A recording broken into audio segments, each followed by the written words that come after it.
सुबह के बज रहे हैं 5 और मैं उठ चुका हूँ। तो hello guys, welcome back to my YouTube channel. आज के ब्लॉग में आपका स्वागत है। 180 डे चैलेंज का डे 6 है और ये रहा सुबह का नज़ारा। सुबह हल्की हल्की धूप निकल चुकी है और हल्की हल्की ठंडी हवाएं चल रही हैं। अभी टाइम हो रहा है 6:30 और 6 बजे ही धूप निकल चुकी है। तो ये रहा, मैं सुबह थोड़ा टहलने के लिए निकल चुका था। हल्की हल्की धूप निकल चुकी थी, हल्की हल्की धूप में निकल गया था टहलने के लिए। अब जा रहा हूँ ब्रश करने। ब्रश करने के बाद नहाऊंगा। ब्रश कर रहा हूँ, ब्रश करने के बाद नहाऊंगा। नहाने के बाद अब मिलते हैं। मैं नहा वहा के रेडी हो गया हूँ। अब बस खाना खाना है। खाना खाने के बाद दुकान जाना है। अब मिलते हैं दुकान। तो मैं दुकान पे आ चुका हूँ, सारे सामान को उसके जगह पे रख चुका हूँ। थोड़ा साफ सफाई करने लगा था, इसलिए ब्लॉग नहीं शूट कर पाया। अब सब कुछ सही हो चुका है, सब साफ सफाई हो चुकी है।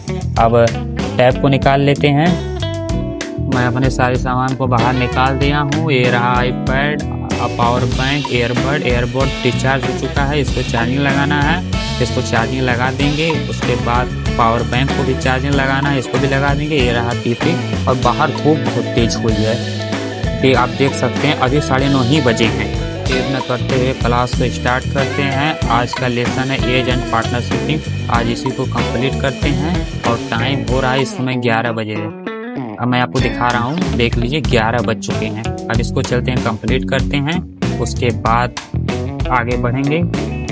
ये रहा मेरा इस सेक्शन का फर्स्ट क्वेश्चन। ये इसको कंप्लीट करते चाह रहे हैं। अभी मैं आपको दिखा रहा हूँ लिखते हुए। ये रहा मेरी कॉपी और ये मेरा डायरी भी है जिसमें मैं नोट करता हूँ फार्मूले को। और ये रहा क्लास। चलते हैं, स्टार्ट करते हैं। फर्स्ट क्वेश्चन को नोट करते हैं। मैं नोट करना स्टार्ट कर दिया हूँ और इसको नोट करने के बाद इसको सॉल्व करेंगे। तो मैं अपने बारे में बता दूं, मेरा नाम है अमित। मैं काम के साथ पढ़ाई भी करता हूँ, एसएससी प्लस रेलवे की तैयारी भी करता हूँ। मैं दोनों काम को मैनेज कर लेता हूँ और टाइम मिलता है तो ब्लॉग भी शूट कर लेता हूँ। बाकी मैं ज़्यादातर ब्लॉग नहीं शूट कर पाता हूँ, क्योंकि मैं पढ़ता ही रहता हूँ और दुकान भी देखना रहता है, इसलिए ज़्यादा मैं ब्लॉग को शूट नहीं कर पाता हूँ। ज़्यादा लंबा वीडियो भी नहीं बनाता, 5 मिनट 6 मिनट का ही बना पाता हूँ। एसएससी में एक नया रूल आ गया है। पहले क्या होता था, आप एग्ज़ाम देने जाते थे तो आपको 1 आवर में रीजनिंग, इंग्लिश, मैथ सब कुछ करना पड़ता था। बट अब उसने क्या कर दिया है कि सारे सब्जेक्ट का सेपरेट टाइम दे दिया है। मतलब 15 मिनट में आपको मैथ करना है, 15 मिनट में रीजनिंग करना है, 15 मिनट में इंग्लिश करना है और बाकी का जो है 15 मिनट में करना है। और जीके भी 15 ही मिनट में करना है। पहले क्या होता था, इजी क्वेश्चन हम लोग पहले कर लेते थे और जो टफ क्वेश्चन था उसको बाद में करते थे। जो इजी क्वेश्चन था जब कर लेते थे तो जो टाइम बचता था उसको टफ क्वेश्चन में करने में लगाते थे। पर अब ऐसा नहीं है। आपको 15 मिनट ही मिलेंगे एक सब्जेक्ट को करने के लिए, चाहे वो मैथ हो, रीजनिंग हो, इंग्लिश हो। आपको 15 मिनट में ही करना होगा। पर अच्छी बात यह है कि अब कट ऑफ उतना हाई नहीं जाएगा। अगर 50 क्वेश्चन या 60 क्वेश्चन तक आप कर लेते हैं तो आपका सिलेक्शन हो जाएगा। 50 क्वेश्चन करना ही अपने आप में बहुत बड़ा चैलेंज है। बहुत कम ही लोग कर पाएंगे, क्योंकि इसमें 15 मिनट ही टाइम है और 15 मिनट में ही सब देखना है। तो मेरे क्लास कंप्लीट हो चुका है। ये रहा लास्ट क्वेश्चन। इसको करने के बाद मेरी क्लास कंप्लीट हो जाएगी। ये मैं 16 नंबर तक कर चुका हूँ, 16 क्वेश्चन कर चुका। 17वां करने के बाद मेरा ये भी क्लास कंप्लीट हो जाएगी। क्लास कंप्लीट हो चुका था। अब चलते हैं रीजनिंग की क्लास को ओपन करते हैं। अब इसको भी कंप्लीट करते हैं।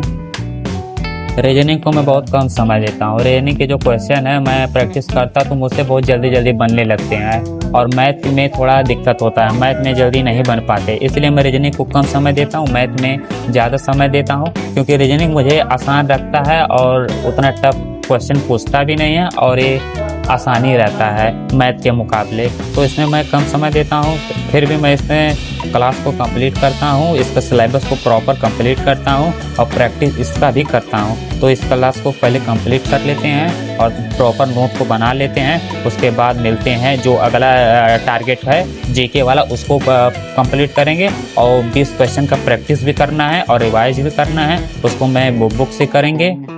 इसको कंप्लीट कर लेते हैं, उसके बाद मिलते हैं। चलते हैं, इसको जल्दी जल्दी पहले कंप्लीट कर लेते हैं।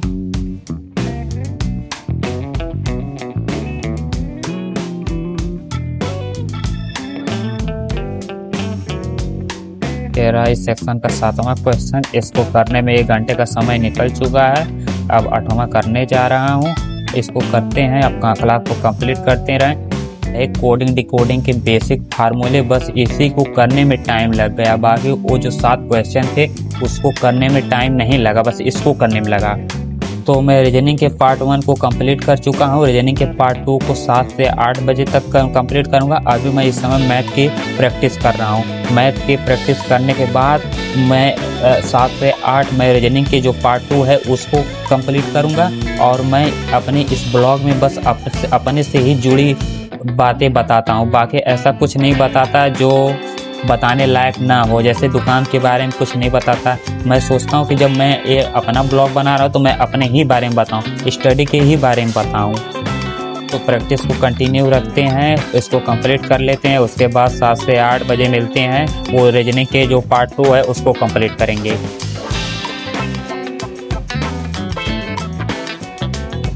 रीजनिंग के पार्ट 2 को भी कंप्लीट कर लिया हूँ। उसको कंप्लीट करते करते अंधेरा हो गया है। अगर मैं आपको दिखाना चाहूँगा, ये देख लीजिए, अंधेरा पूरा हो चुका है और मेरे घर जाने का टाइम हो चुका है अब।